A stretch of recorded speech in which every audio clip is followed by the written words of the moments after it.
Alors, Bezrat Hashem, le Zohar de ce matin, on met le passouk qui dit David Amelech, Mima'amakim keraticha Adonai. De profondeur, je vous ai appelé Hashem. Mima'amakim. Rien que vous sachiez que avant, il y avait une période où les Ashkénazes, ils construisaient des synagogues comme des stadiums. Ça veut dire la teva était profondément dans la salle et tout le monde s'assoyait sur deux bancs, mais qui étaient élevés. Pourquoi? Parce qu'il disait que le Hazan, il doit être dans le point le plus profond de la salle. Alors il faisait ça. Il y avait c'est comme des théâtres. Les Avdil, des théâtres. Il y a une synagogue comme ça ici. Alors pour vous dire, ça c'était comme ça. Pourquoi Mima'amakim Kirati Hashem? Alors il dit ici, Vachitana. On a étudié, dit Rabbi Shimon Bar Yochai, tout celui qui prie devant Akadosh Baruch Hu, quand tu pries du fond du cœur. C'est une expression, mais aussi c'est David Amer qui s'exprime comme ça. Tu pries du fond du cœur. Ça veut dire vraiment dans le point interne du cœur. Maintenant il dit ici, je comprends pas, dit Rabbi Shimon Bar Yochai, mais David Amer il a dit quelque chose d'autre. Bechol libi derashticha. Dans le psaume 119, David Amelech dit Bechol libi derashticha. Attends, tu cries pas du cœur, tu cries du fond du cœur. Ça veut dire un point très interne du cœur. Et David Amelech, autre part, il dit Bechol libi, de tout mon cœur je t'appelle, je vous appelle. Okay?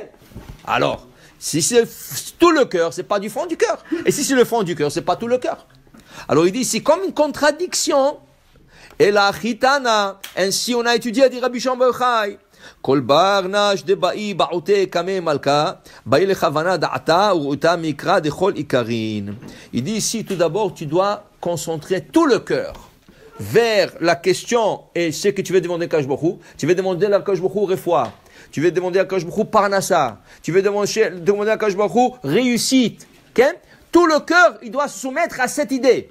Tu dois mechaven kol alev, bechol libi derashticha. Seulement, il y a un point dans le cœur qui s'appelle ma'amakim. Il y a un point dans le cœur et dans le ciel qui s'appelle la profondeur. C'est comme ça que ça s'appelle cet endroit. Ma'amakim, il dit. Et cet endroit qui s'appelle ma'amakim, c'est comme un puits d'eau. Quand tu touches ce point, l'eau commence à monter et déborder et faire ta volonté. Alors ça veut dire que toi, tu dois penser, je demande maintenant à Akadosh Baruch Hu, du point qui s'appelle Ma'amakim, qui fasse ma demande. Que ce soit refoua, parnassa, réussite, c'est quoi qu'il soit, je mets tout mon cœur et toute ma pensée vers cet endroit qui s'appelle Ma'amakim, et je veux que cet endroit de bord, et il fait ma volonté, Akadosh Baruch Hu, il m'écoute, il fait Veda, Ikri Ma'amakim, Imka de Kula, Imka de Bira, Bema'abuim, Nafkim, Minagdin, Bracha Kula. Si vous vous rappelez, on a parlé du Nil, dans le parashat Shemot. Dans la parashat Shemot, on parlait du Nil. Rachid là-bas pose une question. Mais tout le fleuve, toutes les irrigations dans l'Égypte s'appelait Yehor. Alors, quelle était la différence entre le Yehor et le Yehorim et les autres? Tout le source d'eau s'appelait Yehor en Égypte. Il dit non, le Yehor s'appelait Ha-Yehor, avec le He Hayedia, le Nil, Les autres s'appelaient Nil. Le grand s'appelait Ha-Yehor, le Nil. Pourquoi? Parce que c'est lui qui montait et il rentrait dans tous, et c'est là qu'ils pouvaient, eux, donner de l'eau.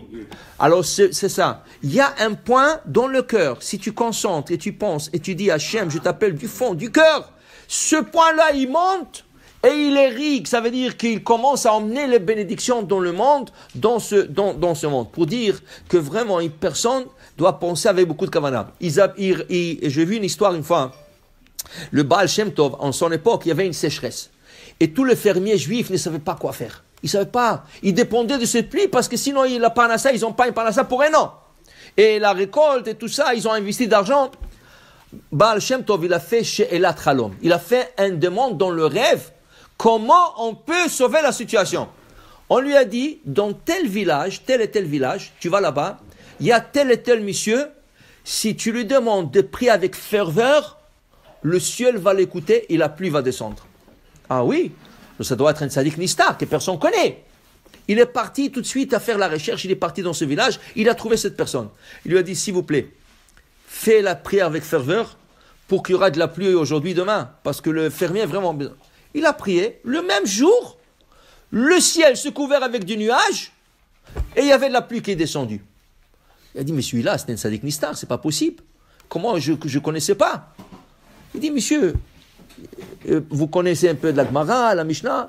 Rien, ignorant, totalement ignorant. Mais comment le ciel est en train... Il dit, dites-moi, tu as vu que tu as fait la prière et la pluie a commencé à descendre? Il dit, oui. Il dit, quel kavana tu as fait? Il dit, c'est très simple.